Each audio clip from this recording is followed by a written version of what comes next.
Apakah Ustaz Abdul Somad nanti kalau mati kami azankan? Tak usah. Dalilnya sahih, saat bayi dilahirkan terus dilakukan azan, iqamah. Terus azan dan iqamah saat mengubur orang yang meninggal. Apakah sahih dalilnya? Khusus yang masih dihasankan oleh para ulama adalah azan di telinga kanan bayi. Itu yang masih dihasankan oleh Ibnu Qayyim rahimahullah dalam buku beliau. Tapi kalau iqamah memang didhaifkan oleh umumnya ulama. Iqamah di telinga kiri itu tidak ada. Kan gitu. Itu yang masalah bayi lahir. Kalau masalah iqamah dan azan pada saat menguburkan orang mati sama sekali nggak ada dalilnya. Ini perbuatan bid'ah yang mungkar, nggak boleh. Nggak ada azan di kuburan. Sekarang saya mau tanya, bagaimana anda yang suka azan di telinga orang mati ini menafsirkan ayat Allah yang bunyi begini? A'udzubillahi innaka la tusmi'u man fil kubur. Allah mengatakan, hai Muhammad, kau tidak bisa memperdengarkan apapun kepada orang yang di kuburan. Nggak bisa. Kita mau teriak, kita mau ngomong, dia nggak dengar. Saya pernah saksikan dekat rumah saya ada jenazah dimasukin, subhanallah, kupingnya dibuka kain kafannya gitu, dipanggil anaknya disuruh azan di kupingnya. Dia dengar apa? Sebentar lagi ditutup, dia akan dimakan belatung badannya. Ruhnya itu yang berpengaruh. Ruh itu sudah selesai di alam barzah, nggak ada hubungannya. Dan yang lebih luar biasa lagi, tidak pernah ada hadis yang menyebutkan Nabi SAW pernah mengazankan atau menyuruh sahabat untuk mengazankan orang yang sudah mati, baik itu syuhada Uhud, syuhada Badr, atau sahabat-sahabat yang meninggal di kuburan Baqi. Nggak pernah sama sekali. Nggak pernah sama sekali.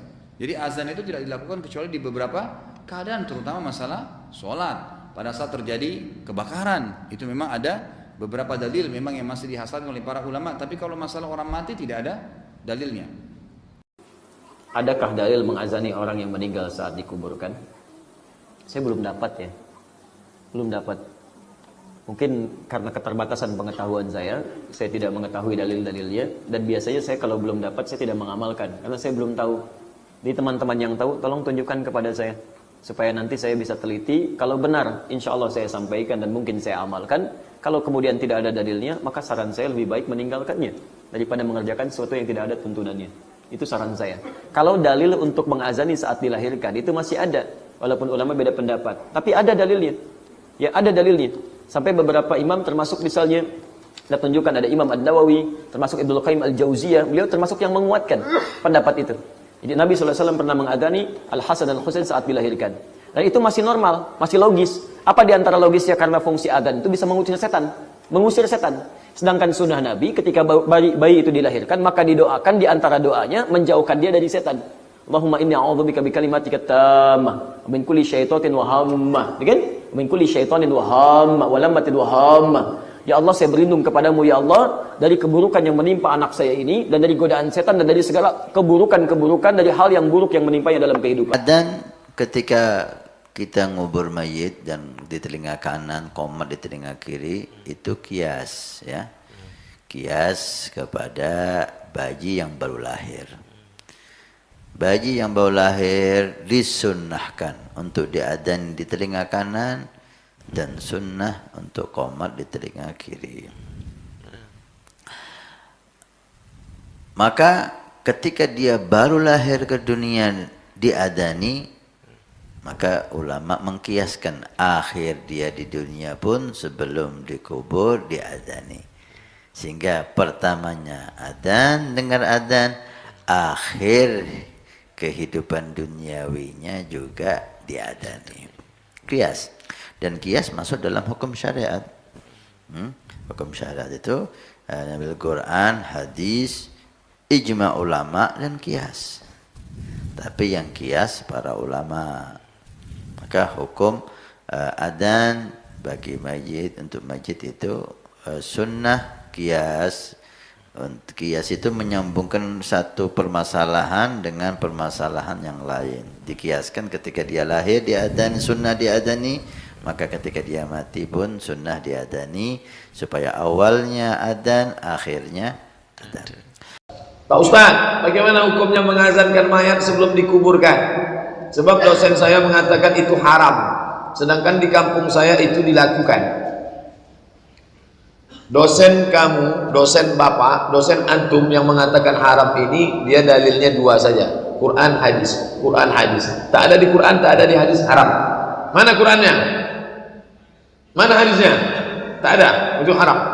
Sedangkan orang yang mengazankan mayat itu, saya tak berani mengharamkan. Saya buka balik kitab mazhab Syafi'i. Ini yang membuatnya siapa?